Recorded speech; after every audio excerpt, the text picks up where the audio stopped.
Hey guys, Luton here, and today we're taking a journey to AMD Austin, Texas. This was a trip put on by MSI for Dragon Squad 2017, and as I highlighted, we're going to go and check out the Ryzen 5 CPUs and also the AM4 MSI motherboards and basically the whole range for 2017 to support Ryzen as it's coming in.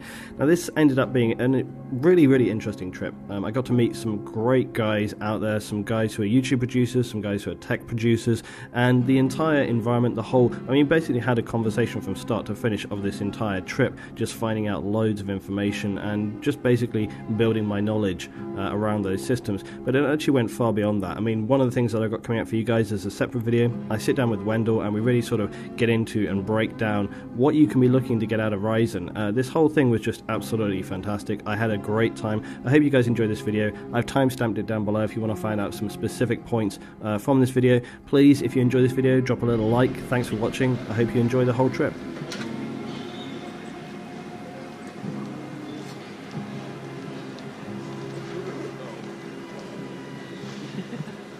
Right, so beginning of the trip, we're here at Heathrow. It's 6 AM. I feel absolutely wrecked. We've had quite an exhaustive morning.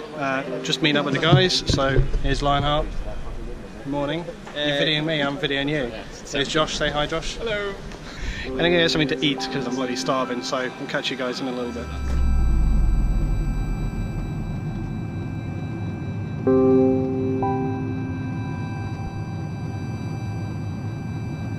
Technically, isn't Deus Ex Mankind also yeah, Deus Ex 12, I forgot about Deus Ex. But Hitman is always slower on DX12, which means it's a terrible implementation. Okay, alright. so we're doing well. Yeah. This is just the pre-flight tech talk, where we've got to get all the tech banter. Yeah. This isn't the secrets of Ryzen, this is the secrets of tech. So, if you want to know some hardcore benchmarking tips, what's going on back there? What's your estimation of the secrets of Ryzen? Well, I think the secrets of Ryzen are surprisingly good rendering performance for a fair bit less than their competitors. They're able to give you similar performance but for rendering applications. Yeah, I think so. Because I think people's automatic thing is to go straight to gaming and just like, what are you going to get out of this game? I think and as that's well, when you're go on. I think people associate as well that to get that best rendering performance you have to spend £500 on a processor. Yeah. And I think Ryzen is potentially showing that you don't have to spend £500 on a processor to get pretty reasonable, powerful rendering performance. And that's one of the things that I'd said about it was that, it's that mid-range, that's where they're really aiming at. They're really trying to steal the customer base. And you want us to get in the mix here? Go on then. I was just waving. I actually did a review titled "Don't Buy an 1800X, Buy the 1700 instead," because for my chips at very least, I overclocked the 1700 to 4 GHz at the same same voltage that I got the 1800X just to 4.1. So for 100 megahertz difference at the same voltage, same temperatures, and you're getting basically the same performance for 180 quid at the time less. Yeah. Right. Yeah.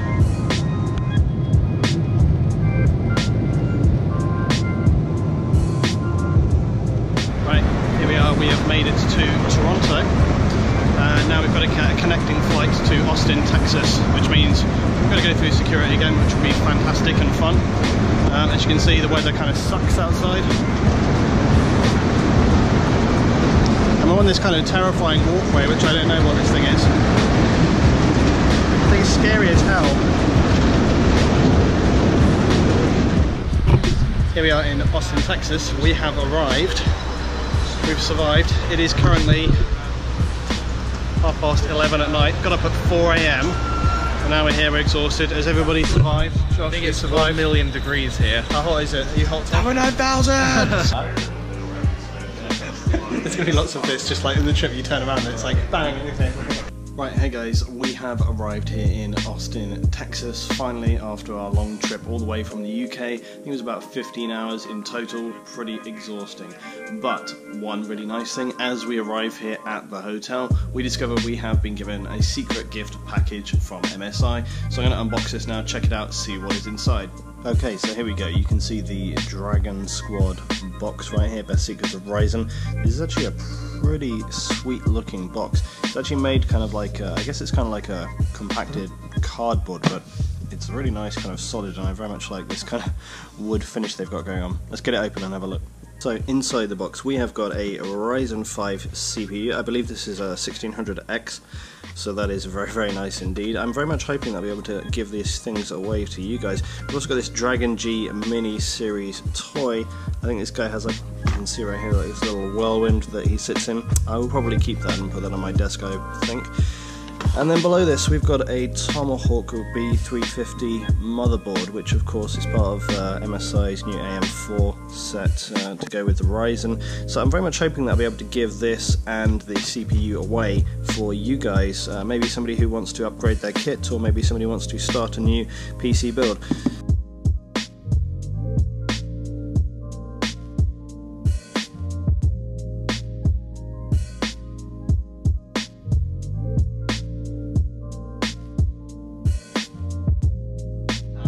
Close up of Andrew's face for my thumbnail. Yeah, totally. Yeah.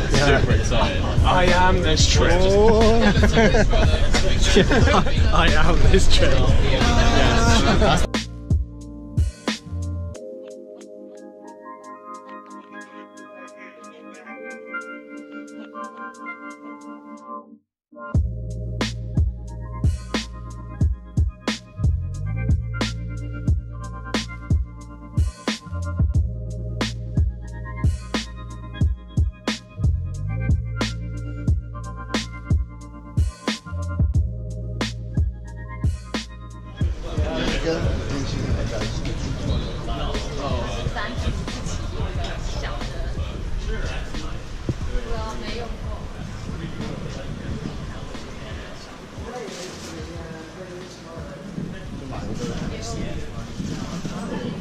Inside AMD.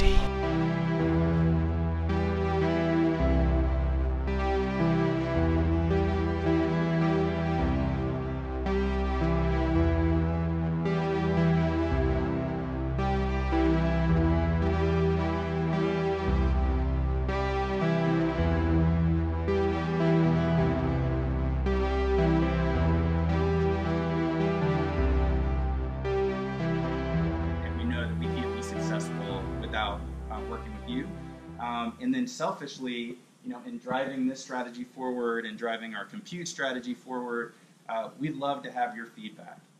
When you're talking to Antal later today about our graphics stack, and you're talking about new technology that we have like Radeon Chill or AMD FreeSync, where we're driving the smooth gaming experience, give us real feedback as to whether or not that means something to you or not. When you're talking to Robert Halleck and he's going through the Ryzen stack and 8 cores and 16 threads and all this stuff, what is it that resonates to you? What resonates to your audience? And then when we get to Robert's build later on in optimizations, which is, I'm sorry I can't be here for, because I love that optimization piece. I'm like thinking about the M.2 drive that I have on order right now for that MSI motherboard. What is it that matters to you? What are the performance tweaks? What are the things, the exciting part about Ryzen, it's new. The scary thing about Ryzen, it's new. So what are the things that are exciting about that, and what are things that you want to see more of from us? So that partnership is really, really critical. And so at our heart, we're engineers that want to move that conversation forward. So whether it's on the graphics side, CPU, the data center, consoles, whatever, there's a bunch of engineers down a couple paces from here that are trying to outdo each other every day. And there's a marketing team and a social team that's trying to outdo each other every day so that we can add to the community around this PC industry and really around the computing and graphics industry overall. So that's what AMD is all about. So that was a talk by Gerald Youngblood. He's the Senior Director of Worldwide Component Marketing and Social at AMD. And this was something which came up again and again with this trip, was just feeling the sincerity and the commitment the guys have at AMD to really working with their community. And you really, you can see that for yourself through what he is saying there. Now we're also going to have a speech by Robert Halleck, and I'm going to put some highlights in of that. He really goes into a great amount of detail about Ryzen, and I'm actually going to be speaking to Wendell on a separate video, and he's going to assist us again in going into more detail to understand the changes and the improvements we see with Ryzen 7 and Ryzen 5 as well. Workload's getting more multi-threaded all the time. Vulkan, DirectX 12, even DirectX 11 games are becoming increasingly multi-threaded, 6-7 cores, not a big deal. Multitasking, most people are playing a game, streaming to Twitch, browsing the internet, doing multiple things at once, and having more cores and threads available to you makes a big difference. I think the 1600 and 1600X are monster processors, 6 cores, 12 threads, 65 watts or 95 watts, at prices that are basically half or a third of what our competition would charge. That money you save can be invested back into a graphics card, or a better motherboard, or more RAM, or a better monitor, or any number of things that it requires to build a high-performance PC. I think the industry has sort of settled on 4 cores and 8 threads, or even 2 cores and 4 threads as the standard. And it's unfortunate because that leaves a lot on the table. The market today, if you read any of the digests that are out there from analyst firms or from journalists, they often say there's a workstation market and a gaming market. They act like nobody who does gaming would also do video work or 3D modeling work or anything like that. And people who do the 3D modeling and video work, well, they just don't play games. Well, we know that's bogus. We know people do this all the time. Everybody has a hobby. And a lot of people like to fire up Photoshop or 3ds Max or Maya or Blender or Handbrake or Sony Vegas. Whatever it is that you like to do, people are doing that at home or professionally. And it's great to have a solution that can capably switch between those two worlds. We actually have artificial intelligence in Ryzen. It's a consumer CPU, so it's primitive artificial intelligence, but it is an actual neural network, a synthetic neural network inside the chip. Before Ryzen, every CPU would come from the factory with a pre-programmed table of voltages versus frequencies. We pre-program a curve, and it can operate anywhere on that curve with clock speed on the bottom, voltage on the side, and then the CPU can dial in maybe even a slightly better curve over time as it runs. So that's how the CPU uses the intelligence to be more efficient with pure power. Neural net prediction, that is the artificial neural network inside the chip. We use a system called hashed perceptrons, which is another way of saying your human brain is made up of neurons. We've recreated those neurons in silicon. Those are called perceptrons, and we've networked them together. And so this system right here is responsible for learning and understanding how the applications you're running actually use the CPU. Programming languages are predictable because humans design them, and humans love patterns. And that means the CPU can learn the patterns of the programming language. Once we learn the patterns, we can take shortcuts. We know where the app is going. And with those shortcuts, we can make things a little faster. In fact, if you run the same benchmark a couple times in a row, you'll find that the benchmark gets just a little bit faster. And that's the chip learning what the application is requesting or going to request in the future. The CPU is actually predicting into the future what the app is going to do. One of the biggest takeaways that I've had with this trip, and it's pretty much kind of confirmed everything that I had really looked at in the assessments I'd made before I came away on this trip. And the major takeaway really, and for all the talk of the best secret of Ryzen, I actually think the best secret of Ryzen is the price to performance. That's really the biggest sticking point with both the Ryzen CPUs and the MSI AM4 motherboards which support it.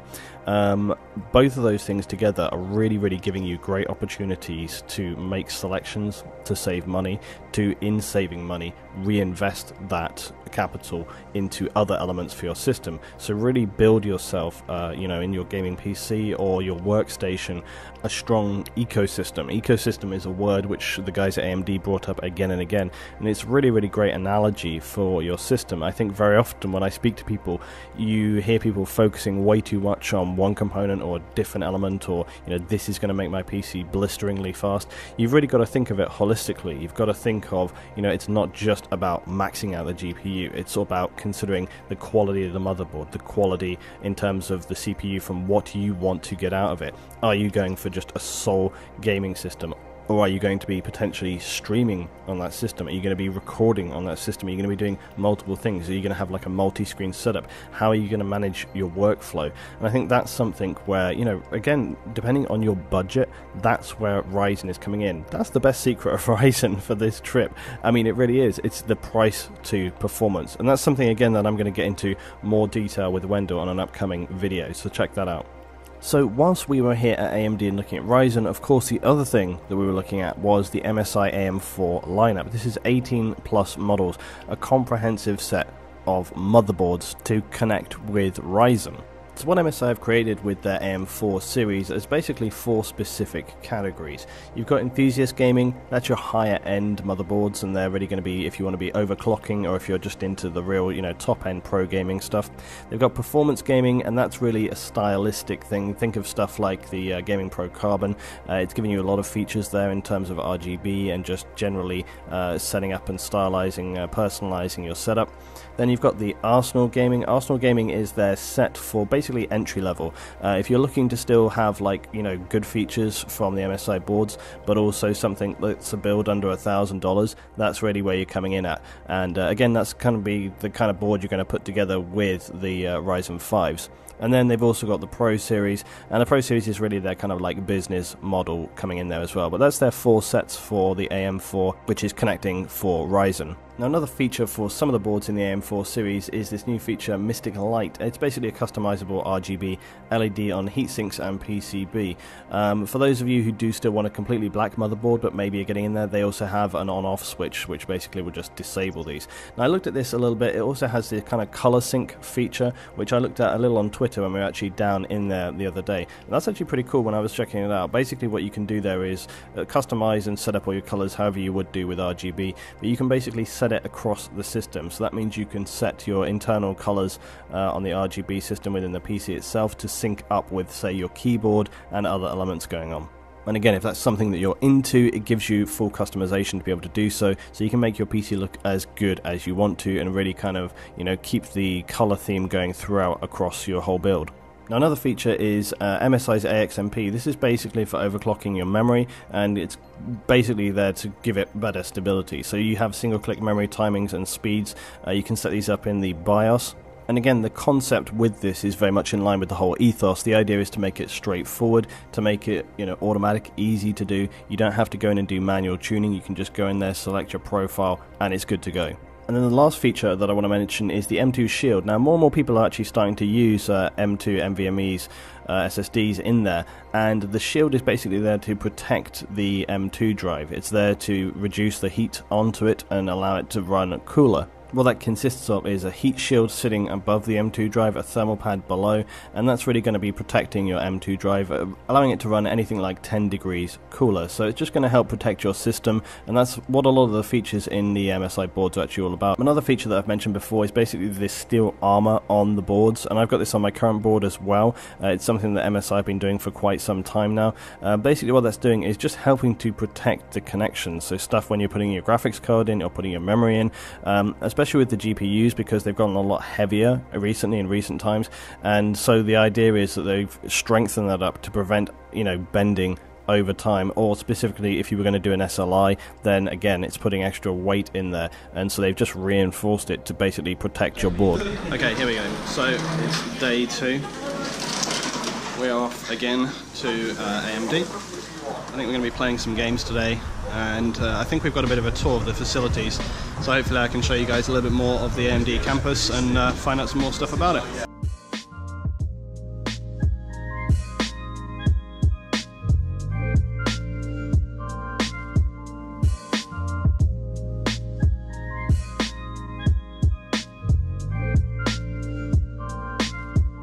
And this was an awesome trip, not just because we got to speak to the developers, but actually because of some of the producers and guys who came along. Guys like Wendell, guys like Edgar, guys like Nate, and Lionheart, for example, who I've known for quite a while now.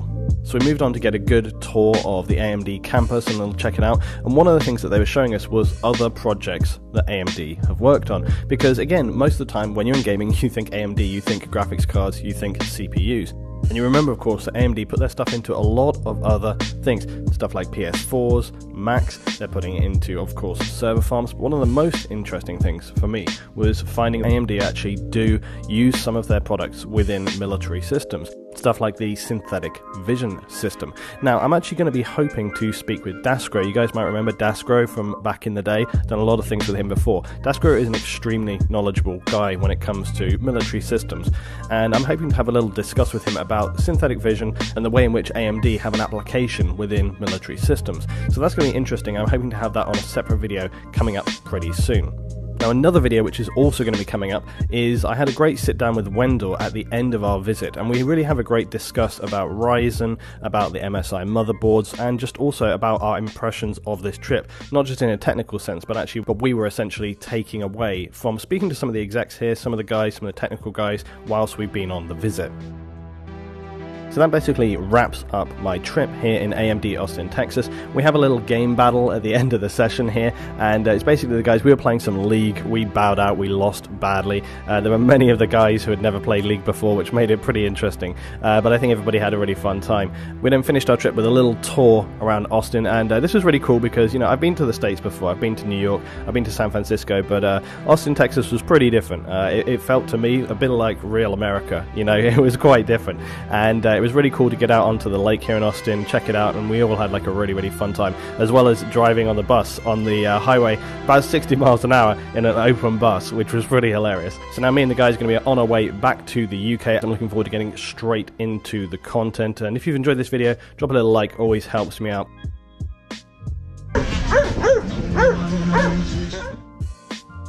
I had a great time on this trip. I think it was a really valuable trip, and as I said in my initial video, I really looked at this trip as a learning experience, and that's certainly what it was. Thanks for watching, guys. I'll see you next time. And actually, with that in mind, the MSI motherboards, I mean, their range, I mean, they've got the biggest range out there right now. 18 boards. Ryzens. Yeah, you know, they've got 18 boards, and I think that also, I mean, it kind of syncs perfectly actually with Ryzen in the sense that they have a lot of options for people. And I guess that's kind of the whole point of Ryzen 5 is giving options to people, because the money that you're saving when we're coming back to the price performance again, well, I mean, the way that MSI have approached this with their motherboards kind of goes hand in hand with that. One of the surprising things from Robert Halleck was that it seemed as though they had worked with MSI directly on features for their motherboards, in terms of like, oh, the reason this esoteric feature that nobody knows what it does is here is because we asked for that. And it's like, what? I mean, that doesn't make any sense. There's an option in the UEFI that's like CPU Northbridge voltage, and it's like, that doesn't make any sense. There's no Northbridge on the CPU. What is the Northbridge? I don't understand. But we went over it in the presentation, and it's like, okay, cool, understand, that's cool, whatever, sounds good. So those are things that were specifically asked for by those guys of MSI, and that's why those options are there. So it puts sort of a whole other perspective on those options in the UEFI. And honestly, the UEFI updates can't come fast enough. And I think Robert Halleck said that they pushed 14 updates in all. Yeah, he did, yeah. I remember. To their OEM partners. So I have a feeling that there's a lot of engineers that have not gotten a lot of sleep since the Ryzen launch. Poor guys. Thanks. I'll buy you a coffee if you identify yourself to me. You might have missed your chance, though. I don't know when I'll be back. The fact that they're specifically asking for these features, what do you think that says about AMD? Well, yeah, I mean, it's, well, it's, I mean, you get... You're going to know better than me this question, so I'm going to... It's, it means that the important thing there, the most important thing is that there is a level of rapid engineering communication between the two parties and a desire to solve the problem and improve the ecosystem, or solve a problem and improve the ecosystem. And as long as that exists, the problems will get solved, and the problems will get solved in a timely manner. Yeah, and you see, that's the thing that I have, again, when I come back to talking about community and the way that AMD have been speaking to us about community and kind of investing in the user, really, you know. And I think that they're creating demonstrable examples of how they are doing this. And this is not marketing nonsense. This is stuff that you can actually see they are doing. Here's the thing we did. Check it out. Yeah, you know, it's not like a BuzzFeed icon that they've just put up there. You know, this is stuff in the system. You know, this is stuff in the BIOS that you can go in and you can see it for yourself. It's there. You know, they've worked on it, right? So, yeah. It's really neat.